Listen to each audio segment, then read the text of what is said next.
Welcome back to the Sense of Security podcast. I'm Cassidy Clement, Senior Manager of SEO and Content at Interactive Brokers, and today I'm your host for our podcast. Our guest is Brett Manning, Senior Analyst at Briefing.com. The gold market is a common topic, but is it that easy to invest in? How is the price derived for gold and its associated products? In this episode, we explore all of that and more. Welcome to the program, Brett. Hey, good to be here. Thank you very Yes. much. So, since it's your first episode, why don't you tell the listeners a little bit about your background in the industry and how you got started? Yeah, sure. So I got started a little unconventionally, I would say. In school, I studied evolutionary anthropology, analytic philosophy, and I had no idea of a practical path forward. But I was bartending in St. Louis for a few years, and I just started programming trading systems. And I went for 3 or 4 years, and I feel like it really laid down a foundation where I had a strong understanding of a lot of different markets. And I had a friend who was working in the industry who saw some of the work I was doing, kind of grandfathered me in a little bit. And it turned out to be a really effective turn for me. And ever since, I've just been nose in the charts. Yeah. So when we're talking about the gold market today, people are very familiar with what that is in the sense of gold underlying element of most currency or what it's backed by. But what exactly are the elements that make up the items within the market? Initially, like I said, people might think, oh, I'll go out and I'll could go to Costco nowadays even and get a gold bar. What are the kind of ways that people would be familiar with the different aspects of the gold market? Yeah, sure. I mean, it starts with the spot price of gold, which is the price of physical gold. And everything kind of builds from there. So all of the other instruments that you can involve yourself in are really ultimately founded on physical gold. And you can go buy physical gold. Like you said, Costco sells it now, but you'll find that the pricing is not advantageous and you'll probably need to pay something for security. That founds the gold spot market. And from there, you derive the gold futures market and options on futures as well as options on the spot market. So there's all of these derivative ways of being involved. I've been active in gold probably for about 22, 23 years. And by far and away, the instrument that I have interacted with the market through most is the gold futures market. But for longer term investors, there are also ETFs. They're very good ETFs where they actually, in commodities markets, sometimes the ETFs are somewhat flawed because they hold futures contracts. And with futures, the timing and pricing of expirations can cause some skews in how well the ETFs track the market. But the nice thing with gold and silver ETFs, they actually, in the most prominent examples and the most popular ones, they hold the physical metal themselves as the basis for their exposure. So it tracks the market relatively perfect. Then there's gold mining stocks. I mean, you can trade the companies that mine gold. Now, this is not the same thing as gold because with gold, you're just dealing with the factors that change the price of gold. With mining stocks, you're dealing with that as well as the cost of energy because it's very energy intensive to mine. And then you got to understand hedging positions. And these are ultimately run by human beings, and human beings are bad at market timing. So oftentimes you'll end up with all of the gold miners maximally hedged right before the gold market takes off. So there's a lot of different factors to understand there. Beyond that is really jewelry and industrial demands.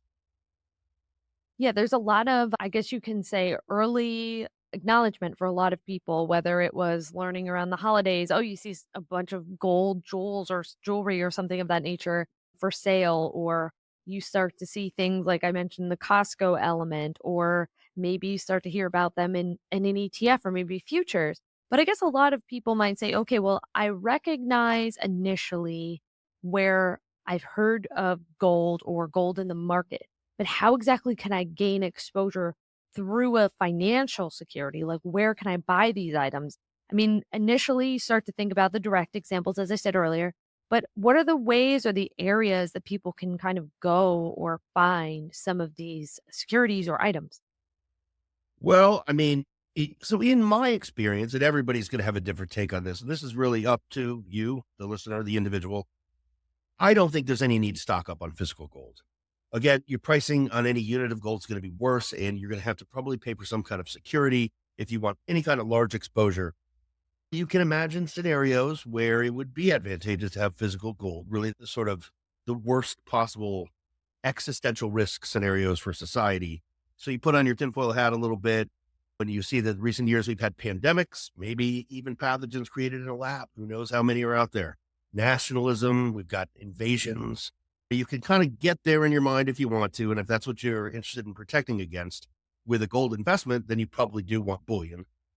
And a bullion dealer is just a Google search away, or Costco. You can find pricing plans that will allow you to do it over time. But again, your pricing is going to be worse on a per unit basis than any other way that you do this. And you probably have to pay something for where you store it. Because if you're imagining these sorts of scenarios, then, you just made yourself a target. So otherwise, if you're back in the sort of more normal world, then any serious professional online broker can dig into the futures market or the ETFs.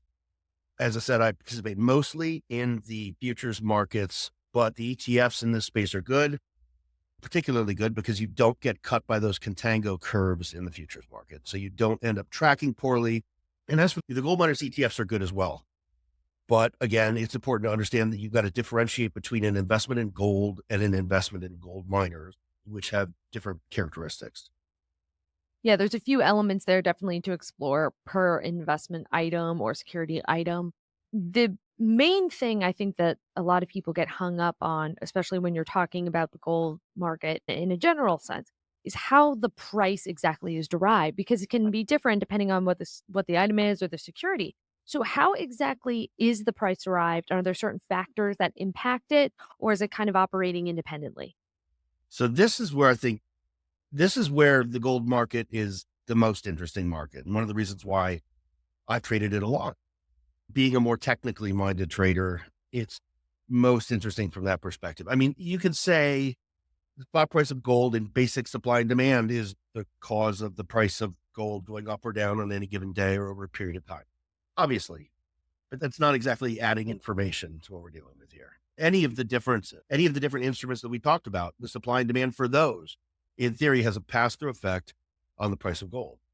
So yes, it's supply and demand. Of course it is. But what is causing people to drive that supply or drive that demand besides like Indian wedding season?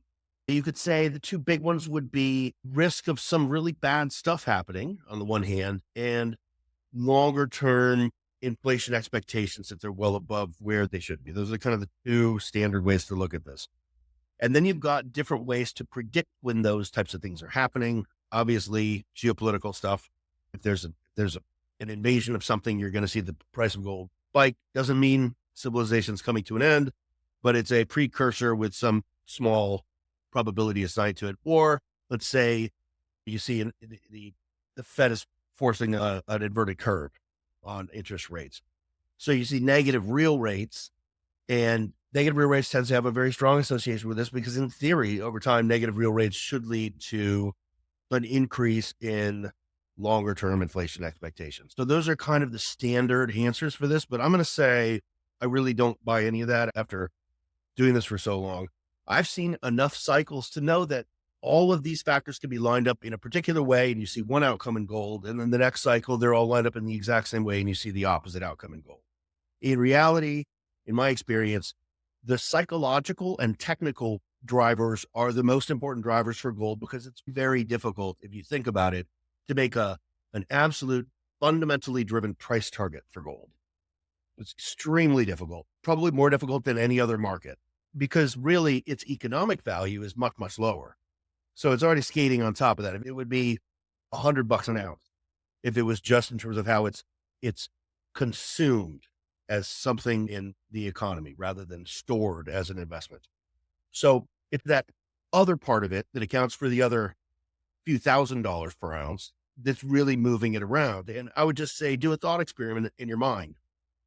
If gold were to run 200% higher over the next 3 months, just take off without any obvious other changes to the world. If it was any other market, you'd see some real big deep pockets making a fundamental argument that the move is way overdone, and they would be willing to wade in with an infinite amount of money, just shorting more and more at higher and higher levels, because ultimately they have confidence that their fundamental target is right.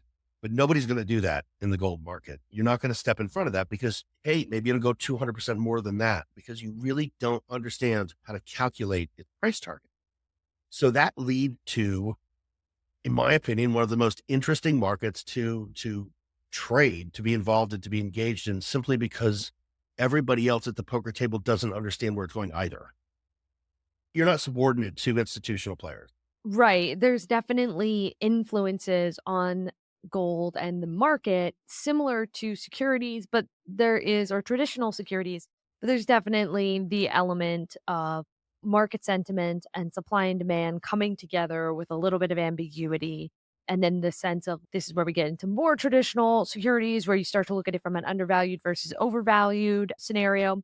But with all of the things that you mentioned, some people may think, okay, there definitely is risk here like any other investment, but there's a lot to take into consideration before I do this. So, what are some reasons that people would want to incorporate gold in their portfolios? The initial thought process might be, well, holding some value, diversification, maybe some liquidity aspects. But why exactly would people enter this area of investment? Like, what would be the drivers?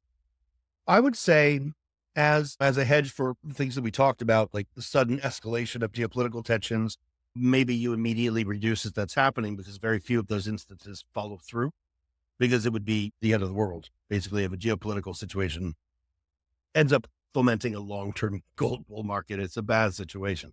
So, but you still want to be involved for the moments when the stock market drops off a cliff, the gold market takes off because of some piece of geopolitical news that nobody was looking out for. And otherwise, gold is not that volatile. So it's not really that much of a risk to take on to have some exposure like that. And one of the other reasons is you could just look at traditional portfolio theory and just the way that institutional investors have treated that market for years and studies that have been done by people like Ray Dalio. The data's there. Portfolios that have some small amount of exposure consistently to gold and about performing other portfolios over time.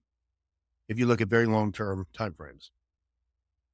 Yeah, I think that while gold may have a little bit of a not necessarily a safe haven view, but definitely a different type of investment view to it, there's still elements to think about with the quality of the item you're going for. And what I mean by that is that actually fitting towards the investment or the time frame that you're looking to have this for? And as you said, like how quickly do you necessarily need this? As is it a dire situation? Hopefully not. But there are definitely pros and cons associated with this type of investment. So what exactly would be like the limitations and the strengths that are associated with gold investment, since they can be viewed in a handful more ways than just like a traditional stock investment? Yeah, sure. I mean, and the difficulty there is just simply, as I said, there's gold this cycle, and there's gold last cycle, and there's gold next cycle. And for all intents and purposes, those are three completely different markets in terms of their different characteristics. So it's tough to really understand, except over the very, very long term, we're constantly going to be expanding in some way our money supply. It's a stabilizing factor for a portfolio. So I'd say the main pro is typically not very volatile, especially on the downside. There are moments when it's been in the past, but it's always going to catch its breath. And gradually, you look at a monthly chart of gold, it's showing you the depreciation of our currency. That's the same picture. So you can really think of gold as just a sideways line. And the more dollars that we're creating drive that disparity between the two. And when you look at it in a dollar denominated chart, then that's going to be gold just gradually going to the upside. Does it go up to the upside as fast as an artificial intelligence stock? No. And so there's opportunity cost, but it's a stabilizing element as part of your portfolio. You don't need every single dollar you have to be in the most aggressive conceivable position. And it's not necessarily, and I guess here's the main pro. Given everything that I've said so far, it's the one market that is fundamentally uncorrelated with everything else. And that could be a really important thing because when you have something unexpected happen, correlation goes to one across just about everything else. And it's good to have some money in something that's not going to be moving exactly the same as everything else. Yeah, a lot of people tend to view the gold investment as something that could be utilized as the stabilization factor for different advantages, like maybe looking at it as a potential inflation hedge or maybe something like additional diversification within the portfolio. But then you enter, I think you had mentioned this before with like actual solid gold investment, you're starting to enter the area of, okay, how do you pay to store this item and what's the Mm. tax implications if you sell? there's a lot of elements to take into consideration, which kind of leads me to my final question, which is if somebody is starting to consider gold as part of their investment strategy or something that they want to get interested in or find more information about, what are some things to keep in mind if they're looking to incorporate it into their financial strategy? Well, again, I guess go back to the number one quality that it's probably going to be uncorrelated to most everything else that you have over the long term. At any given moment, it's obviously going to have a lot of different correlations. And if you're thinking of how you're positioning yourself in a long term portfolio, again, it's extremely important to just have the mindset where you don't want to have a portfolio that has the capability of going to 100% correlation across the board. Otherwise, it's something to forget. It's something to own some of and basically just forget. And there's been enough research out there for long enough to give you confidence in the fact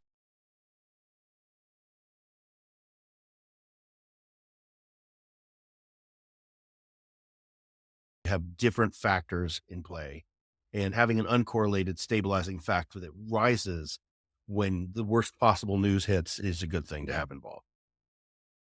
Yeah, that's one of the main reasons that people, I guess, start to get interested in the gold market is seeing how some of this diversification can help in the other way of market performance. So, thank you so much for joining us today, Brett. You brought up some great points. Hey, thank you very much for having me. It was a blast. Awesome. Yeah. So, as always, listeners can learn more about an array of financial topics for free at interactivebrokers.com/campus. Follow us on your favorite podcast network and feel free to leave us a rating or review.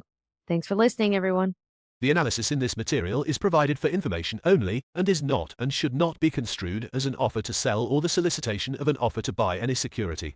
To the extent that this material discusses general market activity, industry, or sector trends, or other broad-based economic or political conditions, it should not be construed as research or investment advice. To the extent that it includes references to specific securities, commodities, currencies, or other instruments, those references do not constitute a recommendation by IBKR to buy, sell, or hold such investments.